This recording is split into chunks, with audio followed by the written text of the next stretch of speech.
Good morning. I want to begin by offering my sincere thanks to Senator Jon Kyl. When we stood here just a few months ago, it was at a very challenging time for both Arizona and our country.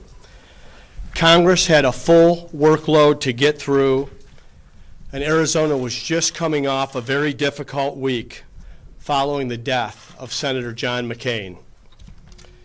Arizona needed someone who could hit the ground running and represent our state with experience and confidence. And that's exactly what Jon Kyl did. Over the last few months, Senator Kyl has served with the same integrity and statesmanship that marked his 26 years in Congress. He didn't have to return to the United States Senate, but he did. And I remain deeply grateful to him and Carol for answering the call to serve once again when Arizona needed them most. And there's a reason he isn't here today. He didn't want to miss a vote. And that's illustrative of how seriously Jon Kyl takes the job of United States Senator. When I appointed Senator Kyl, he committed to serving through the end of this year. It was my hope he'd serve longer, but I knew he might decide otherwise.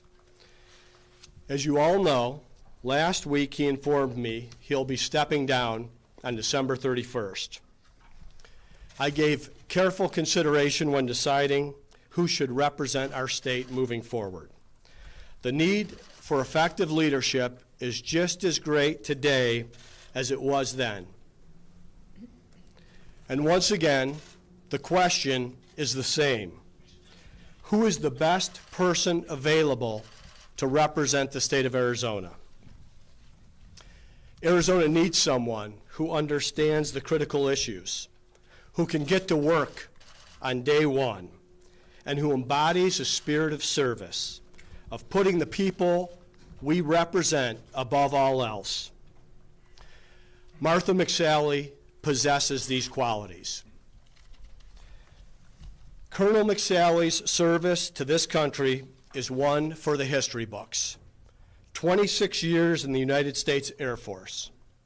She served 6 tours to the Middle East and Afghanistan and was selected to stand up Africa Command. She was the first woman to fly in combat and the first woman to command a fighter squadron in combat. And she has represented Southern Arizona in Congress since 2015, becoming one of the most effective members in all of Congress.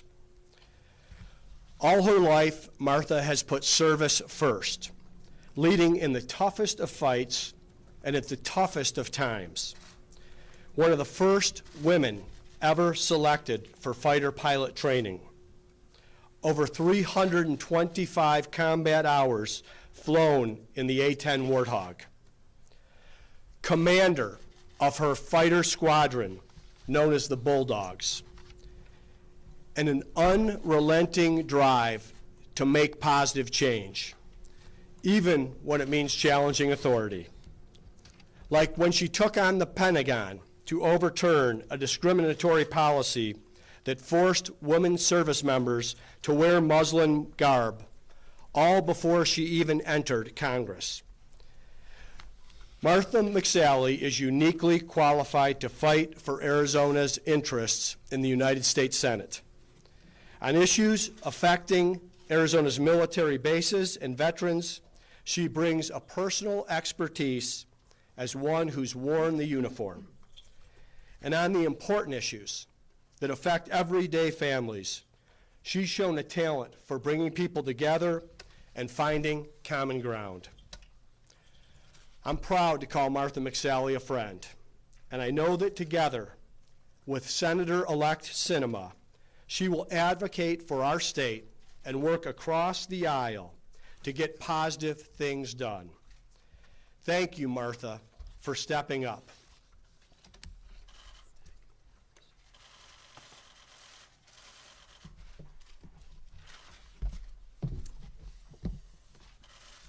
Well, thank you, Governor Ducey. I'm really humbled by the confidence that you've placed in me, and I'm honored by this appointment. Over the last year, I've traveled over this great state, and I've met with countless Arizonans, and I've heard from them. I've done a lot of listening, and I've learned a lot. I've heard about the very serious issues that Arizonans all over our state face, as well as the hope they have for our future. Hope for a brighter tomorrow. Hope that the American dream is every bit as good for their kids and their grandkids. When I ran for the Senate, it was with a full understanding of the monumental responsibility that comes with that office, as one of only 100 senators in the country and only 2 from Arizona. And it's with that same appreciation for this office that I humbly stand before you today. I take seriously the call to service. The oath that members of Congress swear, that I will swear in the future again, is the same oath that I took as an Air Force officer, same exact words. And it's one that I never take lightly. As I now deploy to the Senate, I pledge to devote all my energies to ensuring that all Arizonans have a voice. I also look forward to working with Kyrsten Sinema in the Senate, just like we did in the House. There's a lot of common ground between us, and I'm ready to hit it running. Arizona's 2 senators have always worked together for decades.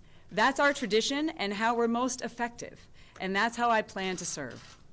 This is the model that Senator Kyl served with that I witnessed firsthand as his legislative fellow 19 years ago. And I'm honored to have the opportunity to serve in the seat of someone who served our state for decades, someone who I have immense respect for, John McCain. John McCain was a giant in the Senate, an Arizona icon, and an American hero. I'm going to commit to holding myself to the standard of service that Senator McCain exemplified, putting country before self, and always striving to do the right thing for Arizonans. Our country faces a lot of challenges, but none are as big as the opportunity we have to move America forward and secure a brighter, more secure future for all. I'm again humbled, very humbled, by this opportunity to continue to serve, and I'm ready to get to work. Thank you. We're going to open it to questions. Please raise your hand. I saw Carmen. Governor or Senator-elect McSally, who will be sworn in first? Will it be you, McSally, or will it be Senator-elect Kyrsten Sinema? Kyrsten Sinema will be sworn in first on January 3rd. She will be the senior senator from Arizona. Marth McSally's swearing in will happen following Senator-elect Sinema's. Why did you decide to do it that way? Well, of course, we are going to follow Senate rules, but I'm also going to respect the will of the voters. Senator-elect Sinema was elected to the office, and she's going to be sworn in first. We're going to come over here. Yvonne. Congresswoman McSally, can you talk a little bit about how you intend on mending this relationship with Kyrsten Sinema and working together, and on issues that you do maybe see where you can cooperate and really get things done? Right. For Arizona? Well, just like when we worked together in the House, Yvonne. I mean, we had a very spirited campaign, but it's over. I congratulated her on the phone the night I conceded and in person on the floor. And I look forward to working with her in the future. Because this is what it's all about. It's for service for Arizona. It's about doing what's best for Arizona. And so I think we can find that common ground and work together. I look forward to it. Howie. Well, let me go along the same lines. I was there for the debate where you essentially accused Ms. Sinema of treason or treasonous acts.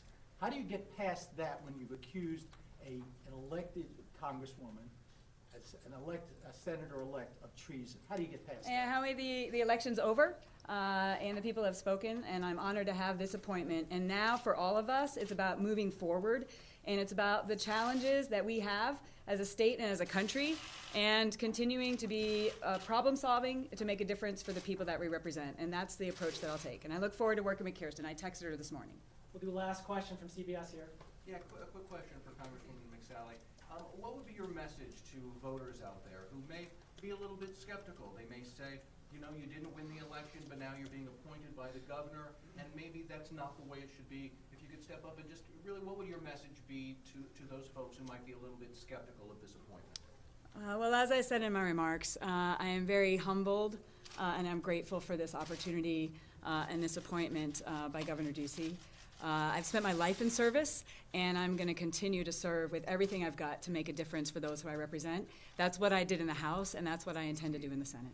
Thank you very much. We appreciate it. Thank you. Three questions? Seriously? That was 4 questions. Okay. Governor, well, what about the fact of the McCain family? You know, Meghan McCain's husband tweeted out calling McSally a poor choice. So how do you overcome the fact that the senator's own daughter and her husband seem to think this is not a good idea? I think you all know the regard that I hold Senator John McCain in and his legacy as a Arizona treasure, an American icon, and a hero to our country. I have the same feelings about Cindy and the entire McCain family, for that matter.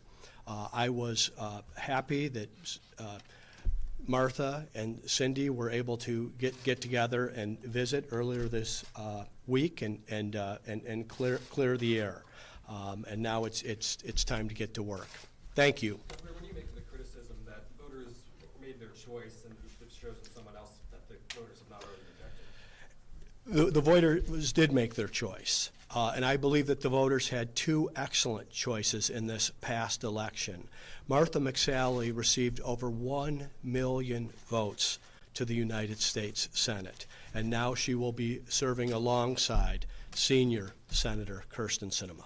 Thank you all. Thank you very much. Speculation that DC had a big influence on this decision. Who had your ear in this matter? You know, I've read many of those stories with great interest, but there was one source and one name missing, and that was mine.